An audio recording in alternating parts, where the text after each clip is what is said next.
Welcome to another episode of Systematic Geekology. This is a space where we seek to create and cultivate healthy conversations between those things we geek out on and the philosophical and theological questions that often arise out of our fandoms. Like, what does it mean to be human? What makes a hero? What makes a villain? How do the stories and narratives we geek out on shape how we live in the world? We are your priest to the geeks. We aren't all ordained, but we see ourselves as mediators at the intersection of geek culture and going deeper in our faith. We don't always have to agree, but we do respect each other, and we see everyone as a beloved child of God. Everyone geeks out on something, so come geek out with us and enjoy the show.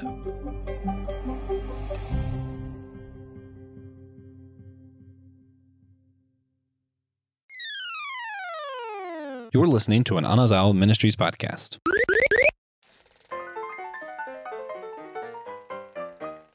What would you do for a thumbs up from your poppy? Well, guys, today we're going to find out as we're discussing Kronk's New Groove as part of our Rotten Films Summer Drive-In series this year. We always do a series of quick little movie reviews during the summer with a different theme, and this year is Rotten. We're going to be trying to find the good in films that were rated 30% or less on Rotten Tomatoes. Kronk's New Groove has a 0. That's what we're talking about today. If you want to see the rest of the movies that we've discussed that are part of the Rotten Films series, you can do that with a link down in the show notes. I am Joshua Knoll. Nobody cares about that, except for because more than half the time, you hear Joshua Knoll, you're like, oh, I bet he's about to announce the greatest podcaster to ever podcast, live, breathe, or be thought of, the one and only TJ Tiberius Juan Blackwell. And you're right, I am. Welcome, TJ. Thank you. Yeah. All right, we got to jump right into this one. TJ, imagine we just left the drive-in. We went together because, for some reason, somewhere in Greenville, they were like, yo, we're going to do a drive-in film, and it's specifically Kronk's New Groove that was never even in the theater. And we were like, hell yeah. So we went and watched it. We got in the car. We're leaving the drive-in. You look at me and say what? I love that movie. Yeah. I just look at you and go, my head hurts, and it's absolutely because I'm chronically challenged. Because that's probably the best thing that came from this film. Is just Kronk going, no, you can't do that to them. They're chronically challenged. Or I would say, wow, that's way too much money for a movie that short. True. Man, I'm excited about this because it also reminds me a lot of two different things. One, it's okay, you could tell it's direct to video. And it does this weird thing, I will say, where it kind of feels like it's written to a younger audience than the original film, which is kind of weird, but who cares? I mean, it is. It's absolutely direct to video. Yeah. And it's absolutely Kronk. It's exactly what it advertised. It's what if we did a movie just about Kronk from Emperor's New Groove? And it's pretty much exactly what you would expect if you heard that. Mm-hmm. Yeah. Yep, it is. There is no false advertising involved anywhere. Yeah, not in the least. And I love it. It's Kronk's New Groove. It sure is. It is a little bit to me, I think it does a better job, but it reminds me of the old Disney package films that happened during the World War era of Disney films, where it's multiple stories in one, except for with this, it's there's a continuity. There's a reason for all the different stories that building to something instead of just being, we just made 4 short films instead of 1 long movie and giving it to you as a movie, it still has the connective tissue. It makes sense. So I feel like it's even better than some of those. Yeah, I agree. Yeah. I think this one, Kronk's New Groove, I would say is inoffensive, unlike some of the other Disney sequels. Yeah. Also really funny, but I'll get in a minute. I do want to do a summary. I was going to make TJ do it, but he hasn't seen it in a minute. But I feel like, as I summarize this, he's going to remember stuff and be like, oh, that's right. Effectively, it starts off as a funnier version of the beginning of Emperor's New Groove, where Kronk's covered in cheese and he looks miserable, and just kind of like Cusco was miserable as llama. And you're like, that llama is me. Except for in this, Kronk's like, that's me. And instead of being I was a lot better a couple of days ago, Kronk's like, you wouldn't believe this, but I had the perfect life just earlier that day. Because he builds up how terrible his life is right now, but it used to be great earlier in the exact same day. Yeah. Of course. Yep. Yeah. And then I do think it also benefits a lot because unlike a good amount of the direct-to-video sequels, pretty much the entire vocal cast comes back for Kronk's New Groove. Yeah. Which means we still get David Spade, Patrick Warburton, Eartha Kitt. Yeah, and it's super noticeable. You're like, oh yeah, you can't fake Patrick Warburton's voice. No, you cannot. Yeah. Oh man. So from there, it kind of goes back to earlier in the day what happened, and it's basically just there's news that his dad's coming to town, and he's worried because he's been writing letters to his poppy and telling him about how he's got all the stuff that his poppy thought was the perfect life that he always wanted for him, a wife, kids, and a house on the hill. And he goes and he's like, I used to have all the stuff when I wrote to him, but I never told him that I lost it, and I've lost everything. And of course, in the middle of his shift working in a restaurant, which is also funny for me now, working in a restaurant, because like I know people who do this. Like this is meant as like a cartoon, like exaggeration, but people definitely do this in restaurants. We're like, actually, I'm going to stop, not do my job, and tell you my life story right now. Funny, but also, so he goes through and he tells the story of like how he got a house on the hill, and it's because he was tricked by Yzma and ended up accidentally swindling a bunch of elderly out of their elderly home, literally selling snake oil. Hilarious. But he gave up that home, gave it back to the elderly, right? And then when he was a camp counselor, he met another camp counselor who was the perfect woman for him, but he ended up losing her because he realized that he made a mistake, told a child something, they misinterpreted it, and instead of letting the child take the blame so he could be with the girl, because the child isn't going to really suffer consequences, according to his devil on his shoulder, he was like, actually, instead, I'm still going to own up to what I did, and lost the girl. He lost the kids that he was, with camp counselor and stuff, and he's sad. Flashback to the future. He's in the restaurant. He accidentally convinces literally everyone to pretend to be his wife and that their house is his house. So his poppy shows up. It's like, I'm his wife. No, I'm his wife. And it's men dressed as women pretending to be his, kids pretending to be adults, elderly people pretending to be his children so that he can pretend to his poppy and get approval from his dad, because everybody loves Kronk so much that like all he wants is a thumbs up from his poppy. Yeah, the whole town's going to come together and pretend to be his family, and it'll result in a bunch of hijinks. Cheesemaker explodes, and he's like, Dad, I know you're not going to be proud of me, but I gave up everything for these people because these people mean more to me than anything. I wouldn't give up anything for them. And he's like, wait a minute, I actually mean that. I really wouldn't give up anything for them. And then, of course, at the end, his poppy's like, well, you're missing one thing still. And you're supposed to think he's going to be disappointed. And, of course, he does his thumbs up. And Kronk lives happily. Oh, also, the girl comes back because while everybody else was like, oh, I know, we'll help Kronk lie to his dad, one of the children is the only one smart enough to go, wait a minute. I'm the reason he lost the girl? Heck nah. So when everybody else is doing all this stuff, one of the kids literally goes and finds that female camp counselor. He's like, hey, there was a lot of confusion here, some mistakes. She comes back, is with Kronk. So, Kronk finds out he has the whole community there, and a child is the only one smart enough to help him get back with the girl that he loved. Oh, and his poppy gave him a thumbs up, which is super important. Yep. Yeah. Yep. Completely necessary. Yeah. Driving motivation, even. Yeah. Also, the fondue night was his idea. Kronk's a genius. Kronk is a genius. Yeah, that's all. I think that's one of my favorite things about Kronk. Kronk and Pumbaa play similar roles in Disney films where like they're meant to be like the butt of the joke, the idiot of the group, but they're also definitely the smartest one in there a lot of the time. I would not go that far. Different kinds of intelligence. Like Pumbaa knows that stars are burning balls of gas millions of miles away. That's crazy. Yeah. Kronk absolutely just knows how to set the elderly up an elderly home where they're going to be taken care of. It is the absolute best camp counselor and somehow learned how to speak squirrel. That is true. And is a genius chef, apparently. That is true. Just doesn't get credit for any of it. That's actually a real Patrick Warburton talent. He can actually do that. He can just talk to squirrels. Yeah. I like how I knew you didn't mean he's an expert chef. Patrick Warburton talent. I could assume he means chef. I'm going to assume he means talks to squirrels. Yep. Yeah. Yep. That wasn't in the script. He just started doing it. That's fantastic. Oh, man. I love Patrick Warburton. Everything he's in is great. And we should do an episode of just him. We did a Harrison Ford episode once. Why not a Patrick Warburton? Anyway. Yeah. I'm getting derailed. TJ, all this in mind, why do you think this film got such a low ranking? You got a 0.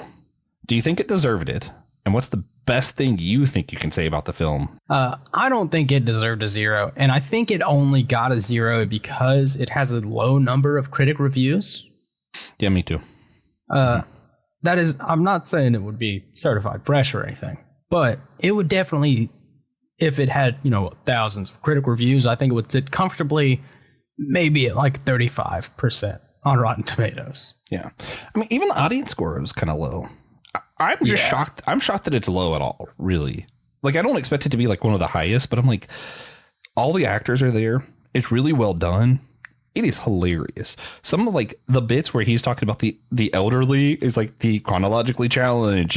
He has all these different words. Those who've got buckles for knuckles, for not buckles for knees. Does that. And then even when he's describing like the girl that he meets, and like he's like, oh, she's like talking about how pretty she is. He's like, look at that jawline. It's a strong jaw. Look at those elbows. They're rough as leather. And you're just like, I love that.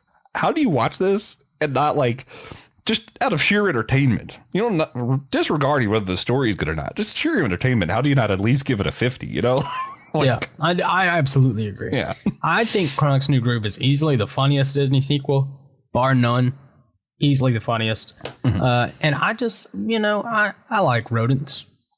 Yeah. The fact that talk to squirrels. There's that. And then the fact that Yzma was like, I have my perfect escape plan if they turn on me.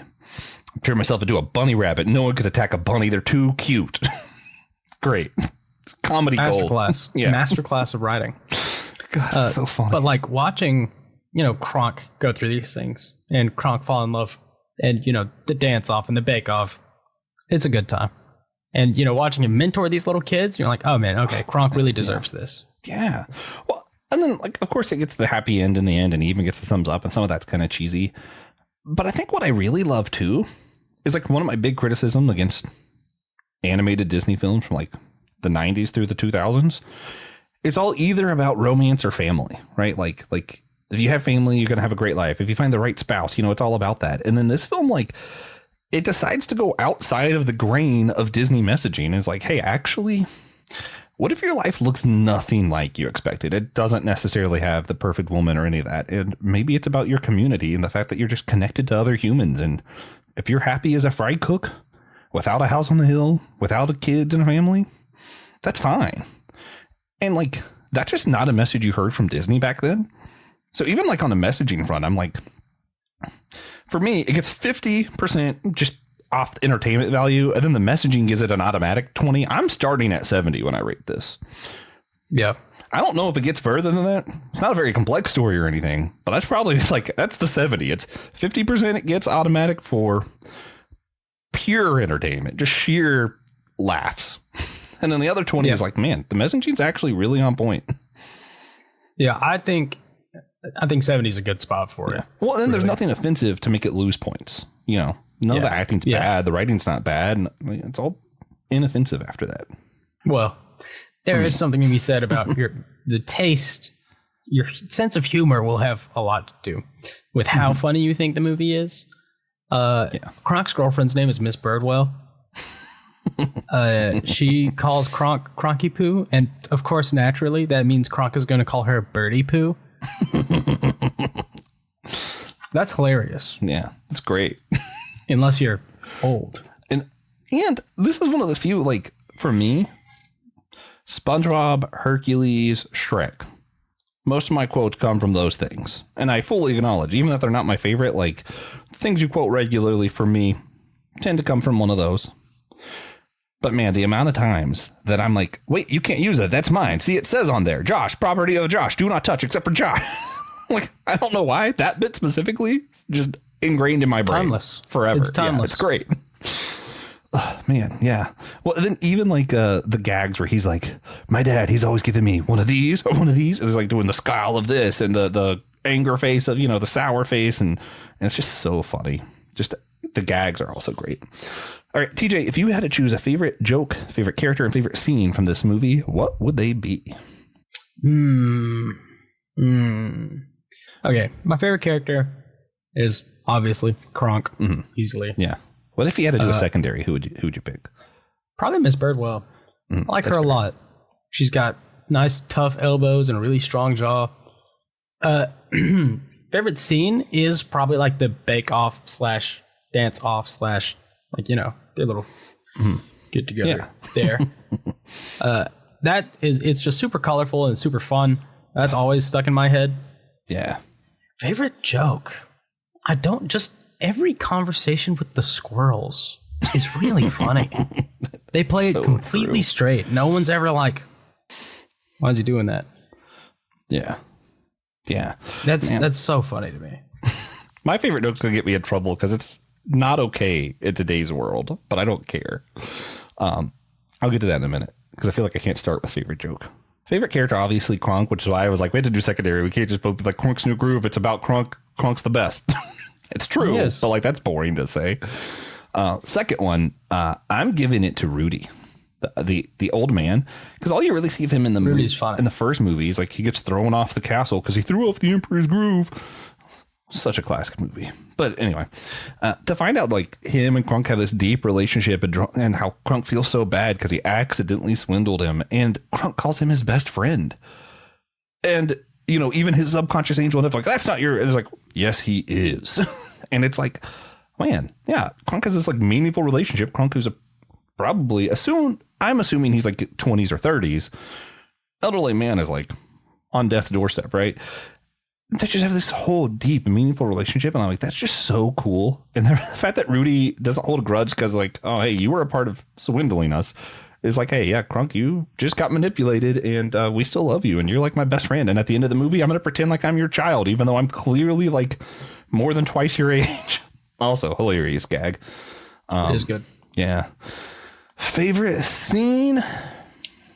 Man, I'm going to be cheesy. My favorite scene is when the whole community shows up in support of Kronk. Because like, even though he doesn't have a family, like he just means so much to the whole community. And just to see a community that's just close like that and loves one another. I'm like, man, I wish we all lived in a community like that. And it kind of touches me, even though that's sappy and lame, but I don't care. Favorite joke, chronological challenge is still hilarious, but the problematic one I'm going to go with. What's his name? It's not Pacha, is it? Mm-hmm. It is Pacha. Pacha dresses up like a woman to pretend to be Kronk's wife, and then because he gets trapped, it's like he already has someone pretend to be his wife. He's like, "Oh, I'm his mother-in-law," and then to proceed to watch Kronk's Poppy hit on him the whole time. Yeah, I know, cross-dressing, so trans stuff. Like there's a lot of problematic stuff why Disney wouldn't do that kind of joke now. But man, yeah, it's just so funny. It is funny. That Poppy just totally fell in love for a dude. Pacha is built like a barn. Yeah. Yeah. And it's so funny because like you also kind of get a sense that like that's kind of where Kronk gets his taste. Because, you know, Kronk's like, oh, this one with a good strong jawline and leather elbows. And then his dad's like, oh, this woman's built like a barn. I love it. It's great. Yeah, great Pacha's stuff. Just like this huge, broad dude. It's fantastic, man. Oh, man. So you would say people should definitely watch this movie then, right? Oh, absolutely. Yeah. It's short. It's not going to take that much time. If you liked Emperor's New Groove at all, this is probably worth it. Yeah. And there's a lot of like what I would call TJ humor, where it's like just quick, dry one-liners. Like if you're paying attention, because it's not like exaggerated when he's like birdie poo. Like he doesn't exaggerate it. If you're not paying attention, you'll just miss that. Yeah. And there's just a lot of lines like that where like he's talking about the elderly people and he's like chronologically challenged. They have buckles for knees. They have like they don't stop for humor or anything. It just keeps going. Like that's totally ordinary stuff to say. So like you really got to pay attention, I feel like, to get all the humor. But it's great. It is. It is great. I think really the entire Emperor's New Groove, like suite. Yeah. You know, like New School, Kronk's New Groove, they're all severely underrated. Oh, for sure. That was the other thing I was going to say is like the other thing that I actually do really appreciate. A lot of times when Disney do these like direct to video films and they know they're about to do a show, the film is really just like a big pilot for the show. And it feels like a wasted opportunity a lot of the time. This way they didn't do that at all. Like this, like Yeah, it helps if you watch the show, but like you don't need it for the show. Yeah, it is interesting because a lot of the criticisms people levy against Kronk's New Groove is that it feels like one of those. That it's, segmented, sort of. I forget the name. I forget the word. Me too.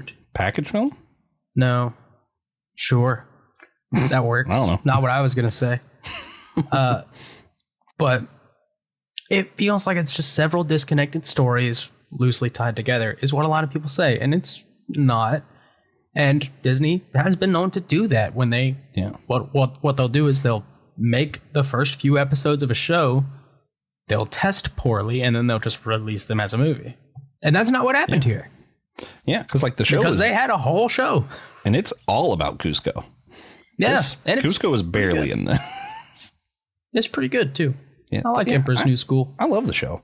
And I do. Like, I feel like the show also just kind of proves that this movie was meant to be what it is. I also do think a lot of like people's problem might be expectations, and like two different versions of that. Like they go in expecting it to be a Disney classic film like Emperor's New Groove, and it's not that. It's never going to be that when it's a direct to video because they don't have the budget for that. They're not going to hire the same quality writers and everything, right? Mm-hmm. And then the other side of that is like I feel like a lot of people go in like hating the direct to video movies and are just looking for a reason to hate it. And I'm like, man, yeah, you just got to pull a TJ, just watch it for what it is, and I think it's great. Yeah, most of them are worse than this. That's true. Very few. Lion King and Toy Story sequels are pretty much the only ones better. Yeah, none of the Toy Story sequels were even direct to video. That's true. Lion King is the only direct to video sequel that I'm like, the Aladdin ones are also okay, but I still feel like I like this one better. No. Oh, you don't like the Aladdin one? I think Return of Jafar is awful. Return of the Jafar is not my favorite. I like it when it's in Kingdom Hearts 2. The King of Thieves I thought was pretty entertaining, though. But that's because it felt more like a sequel to the show than it did another movie. No. Yeah. Anyway, anything else to say about Kronk's New Groove? Squirrely comments, anything like that? No. Yeah, I think I'm good, too. It's just, it's a good show. Movie's good. Movie, yeah. Check it out. So since it does talk about the societal norms, trying to get approval from his dad and from others, that kind of stuff, I want to touch on this a little bit because, like, as people who go to church, sometimes that stuff's helpful. We rely on some church tradition, right? Because we're like, okay, this is why we do communion. We do this, and we trust that because it's built and people done it for a long time and it's useful. And I think some societal norms are useful because, hey, this is what's worked for other people. So I think it's important not to just dismiss societal norms and do whatever you want, but I also feel like it's clearly harmful when we try to say you have to live according to how everybody else is doing stuff. So I guess just want to ask TJ, how do we know when societal norms are helpful tools for us and we're using them that way, or when we're holding ourselves to a standard that we don't need to be holding ourselves to? I think it's difficult when a societal norm is something you're, expected to be. People expect you to do this and that, and they're weighing that against you. I think that's not beneficial. Yeah. Generally speaking. Yeah. I kind of feel like societal norms, traditions, whatever you want to call them, it's like a hammer. I feel like you can use it to build or you can use it to harm. Like I think it can be a little bit of both. It is helpful sometimes to look at like, what did my parents do? How did they make their relationship work? Or like, what did the church do the last 1,000 years that led it to flourish during like World War II even, different times. It's helpful to look at that stuff and then build what we have now off of what worked before. It's not helpful when like, man, I feel like I have to be into computers because my dad was in computers and I just don't like computers. I don't that's my thing about it is you'll have professional athletes, Wayne Gretzky's children. Do you know how many of Wayne Gretzky's children play hockey? Half of them. I think it's one. How many does he have?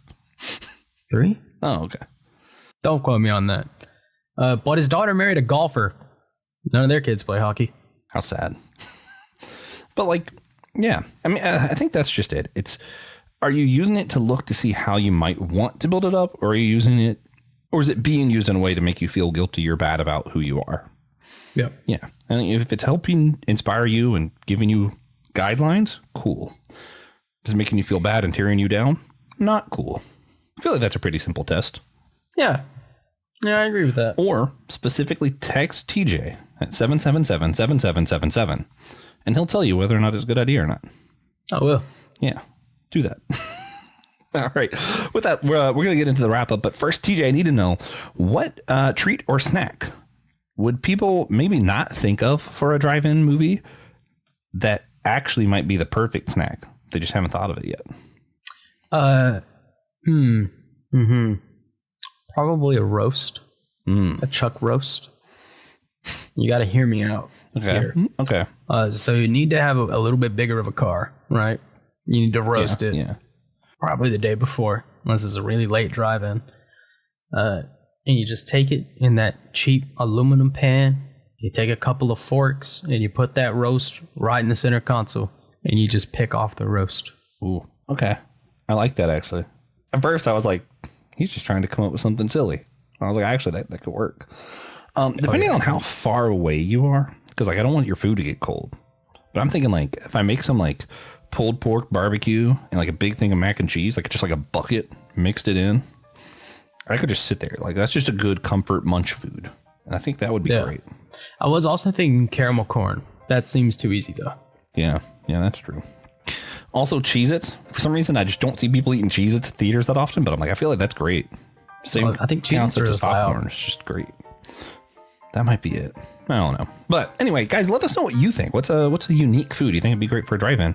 You can comment on Spotify now, so you can let us know wherever you want.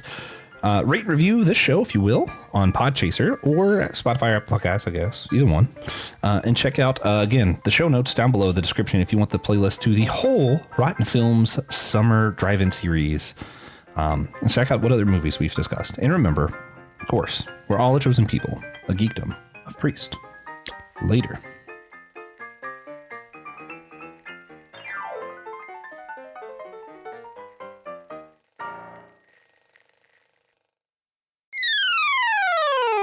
Here at Systematic Geekology, we believe in a few things.